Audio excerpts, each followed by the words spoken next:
Hello. I want to welcome you to this discussion on empowerment theory. In this discussion, we want to focus on the meaning of empowerment, key propositions in empowerment theory, the elements, as well as the types of empowerment in the community. Empowerment theory is one of the theories of community development, and therefore it is important that we take time to understand the issues that are important in understanding not only this theory, but also other theories in community development. As usual, I want to urge you to take time to listen to the discussion, take notes of issues that you feel are not clear, or those that you want more explanation on, so that we can spare time to discuss them during our regular lectures. Welcome. Empowerment can be defined in many ways, as has been shown by different scholars. One scholar, known as Rappaport, defines empowerment as a mechanism by which people, organizations, and communities gain mastery over their lives. Another scholar by the name Zimmerman, in 2000, defined empowerment as a process that focuses on the community, on the local community, and through which people lacking an equal share of resources gain greater access to and control over those resources. Yet, other scholars, Perkins and Zimmerman, in 1995, looked at empowerment as a process by which people gain control over their lives through democratic participation and a critical understanding of their environment. In a nutshell, empowerment can be thought to entail encouraging and developing the skills for self-sufficiency with a focus on eliminating dependency on external support. Therefore, when we look at empowerment, basically we are looking at various mechanisms that have been employed by individuals, communities, and institutions to advance the interests of members of the community and to improve their lives. When we examine the various definitions that we have given here,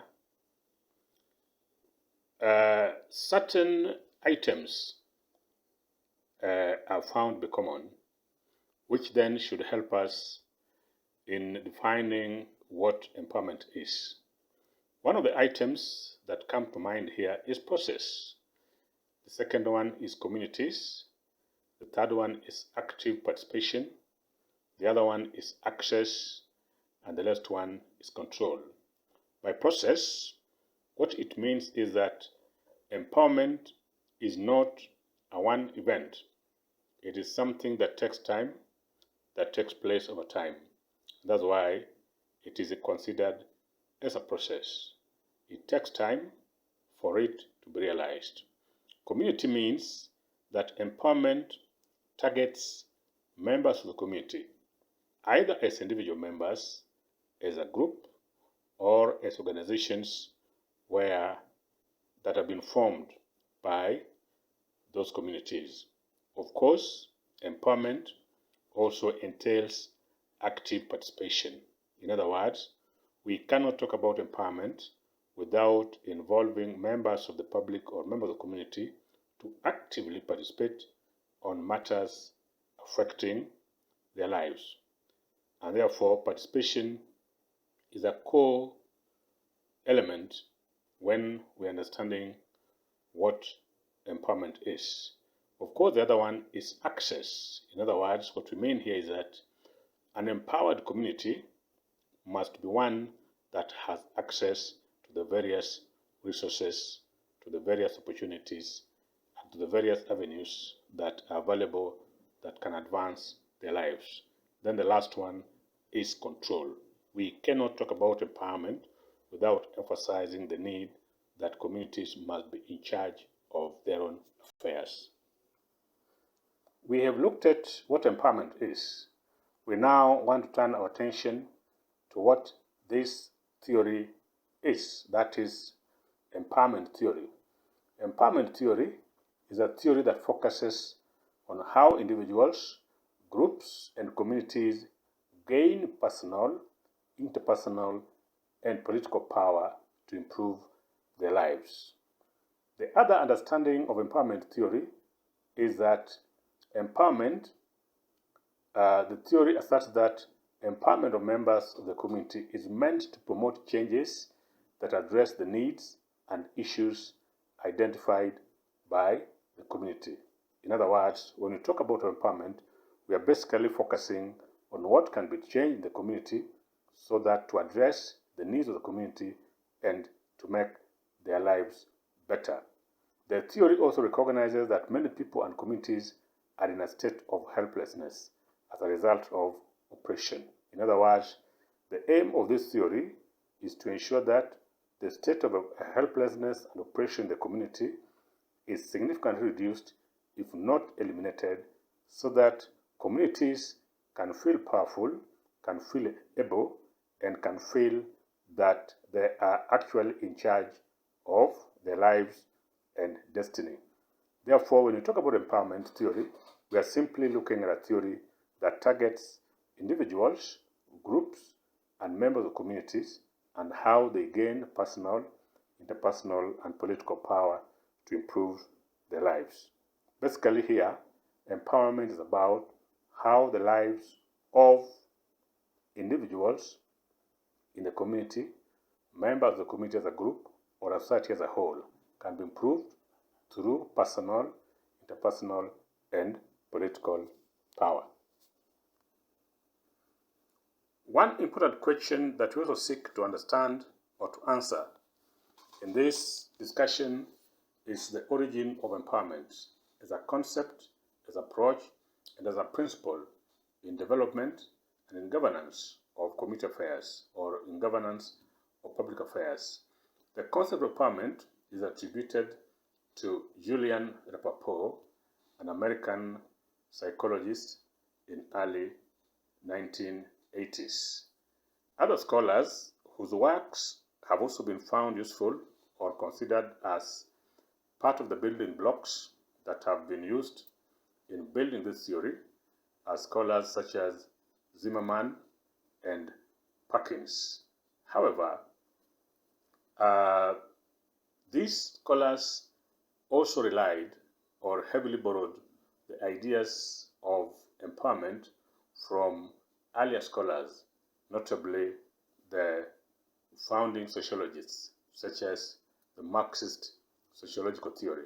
Of course, we know that Marx has alluded to the idea of empowerment by bringing in the issue of the class conflict, especially his understanding that oppression and competition for limited resources is the bane of conflict in society, and that conflict society can only be eradicated if the masses come together and fight for what is rightfully theirs. Therefore, the modern day empowerment theory has a lot of relevance, or has important roots in the works of Karl Marx, and also the broader Marxist or conflict sociological perspective. What then are the key arguments of this theory? One, that community empowerment is a gradual process which involves continual learning and the constant building of communities' capacity. In other words, this theory is arguing that empowering a community is a process. It's not an event, it's a process where lessons learned are used to make new approaches and also constantly building onto what has been achieved. It's not a one-day event. The other argument of this theory is that the goal of empowerment is to enable communities have greater influence and input to decision-making process. The theory is emphasizing the need to make communities central to the kind of decisions that are being made concerning their lives. And therefore, at the end of an empowerment process, we need to have a community that has greater influence, that has greater control and input in terms of the kinds of decisions that are being made and those that are likely to affect their lives. Another important argument of the theory is that empowerment is both an individual and group phenomenon. In other words, empowerment means we can empower an individual or we can empower a group. A group here could be members of any group, or could be an organization that has been set up by a group of members to help in advancing the lives of members. The other argument is that empowerment takes different forms for different people and in different contexts. In other words, there is no single empowering process that is meaningful to all people in all situations. In other words, an empowerment approach that works in one area may not necessarily find its suitability in another area, and therefore every context calls for a different empowerment approach. The last key argument of the theory is that empowerment process varies across levels of analysis, namely individual, organizational, and community. In other words, the way we empower an individual, the way we empower organization, and the way we empower community differs. What works for an individual may not work for organizations, and what works for organization may not work for a community. And therefore, empowerment approach must be domesticated to fit individual needs, organizational needs, and community needs. Even what works for one community in region A might not work for another community in a given region. Similarly, what works for one organization may not work for another organization. Then there are types of empowerment. One of the types of empowerment is what we call psychological empowerment. This type of empowerment aims at helping people identify personal and situational factors that hamper their progress. Psychological empowerment employs methods such as training, developing advocacy skills, studying, becoming self-efficacious, and pursuing resources and opportunities. The goal of this type of empowerment is to develop in individuals additional skills enhance access to financial capital and other resources, and exploit available opportunities. An individual who is psychologically empowered has a sense of personal power and mastery of their situations. In other words, when we talk about psychological empowerment, we are basically focusing on the environment that individuals find themselves that are likely to limit their ability to overcome the problems that they're experiencing. And therefore, when we're talking about a psychological empowerment, we are basically looking at how well can an individual's ability or circumstance be improved to make them more aware of their problems and to increase their ability to overcome those problems. And we're saying here that one of the ways to do this is to train them about the circumstance they find themselves in, and also to make them aware that whatever they are going through can be overcome, and also to enable them have as much advocacy skills as possible, because an empowerment is only possible when individuals are able to articulate their issues and to make their voices understood. Then the other one is to make them self-efficacious, that is, to make them self-effective and understanding of the issues they are going through. Then, of course, to help them pursue resources and opportunities. One is to make them aware of the resources that are available and give them the skills that can make them pursue those resources and exploit the opportunities that are within at their disposal. The other type of empowerment is called organizational empowerment. This involves empowering those within the organization and initiating fruitful engagements between organization and their external environment. This type of empowerment recognizes the fact that community members have established certain organizations that they use to pursue their needs, such as self-organizations, NGOs, CBOs, income-generating activities, among others. And therefore, when we talk about organizational empowerment, we are basically focusing on how organizations at the community level can be enabled or the ability enhanced to enable them understand their internal as well as external environment so that they can engage and understand the issues they are pursuing in a much better way. Two approaches are employed here. In the first case, we talk of empowerment within the organization. Empowerment within the organization aims at enhancing the capacity of the organization to control and influence its members. Control and influence its members here might mean simply empowering organizations to be able to raise enough resources to pay their employees well, to train their employees so that they can execute the functions of their offices effectively.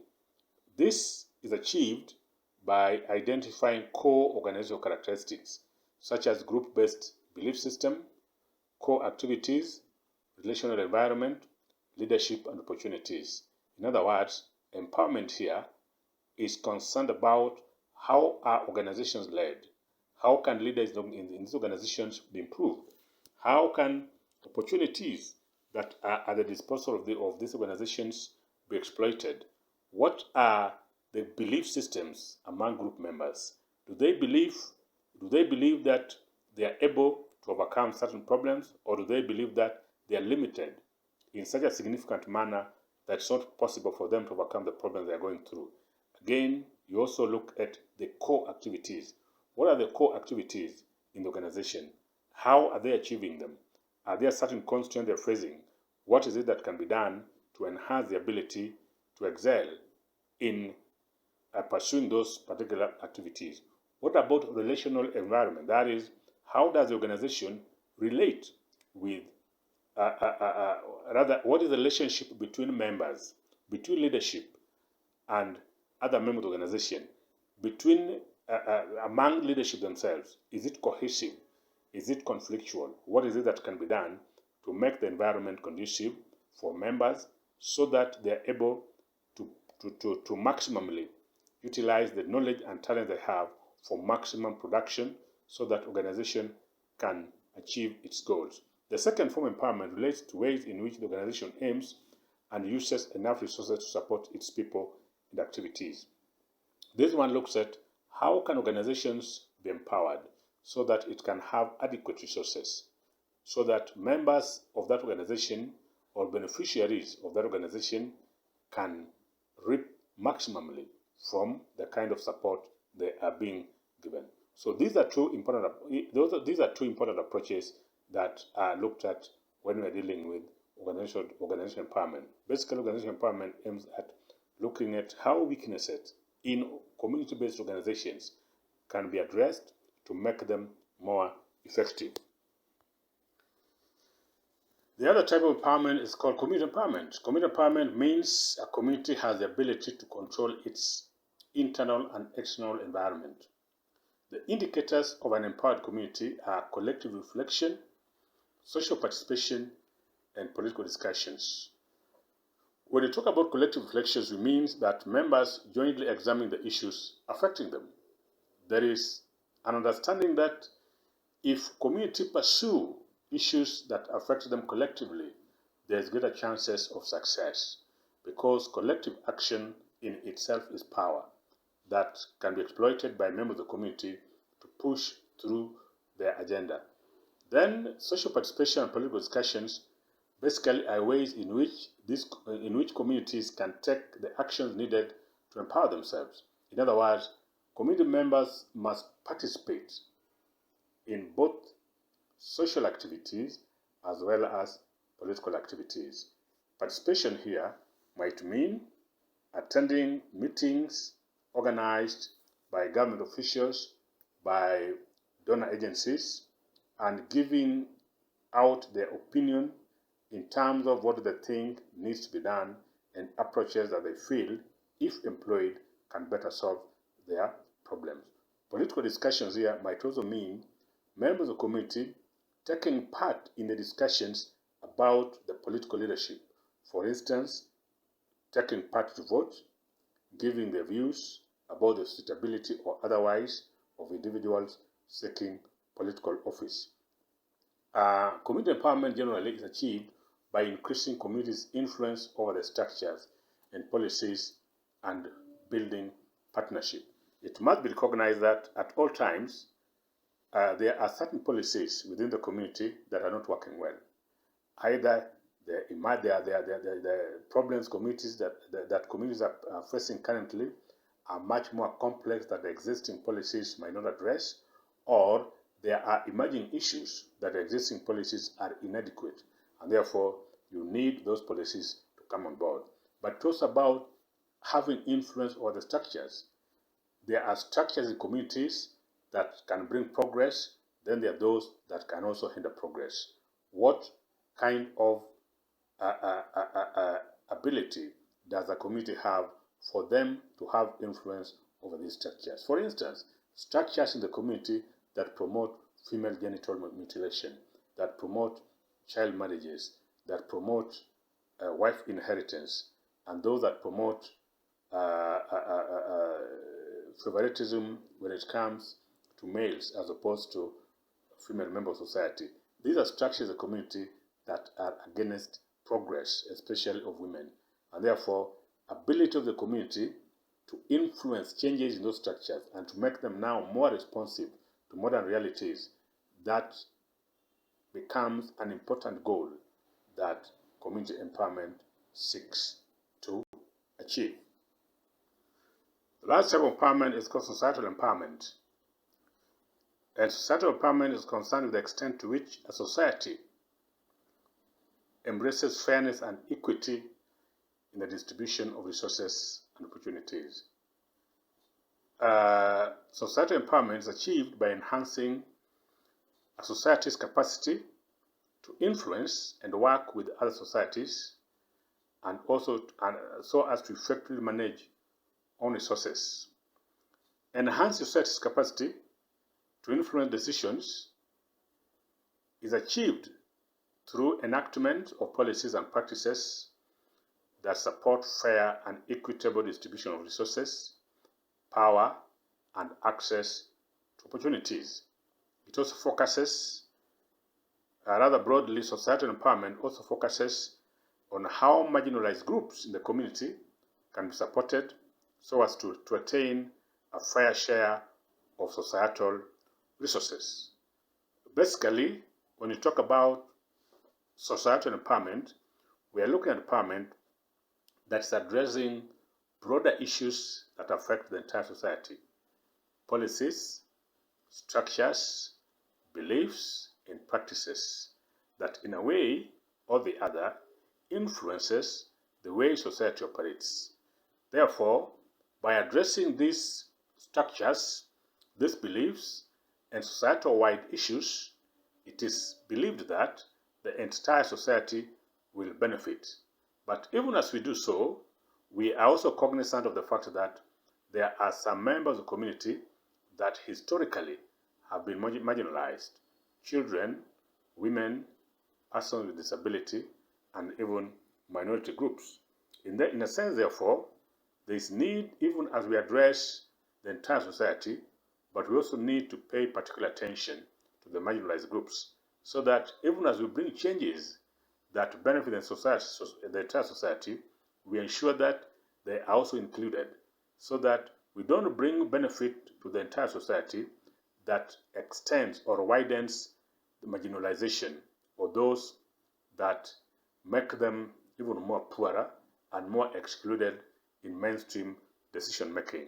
So when you talk about societal development, or rather empowerment, we are looking at approaches that addresses cross-cutting issues that affects the entire society. Thank you for listening.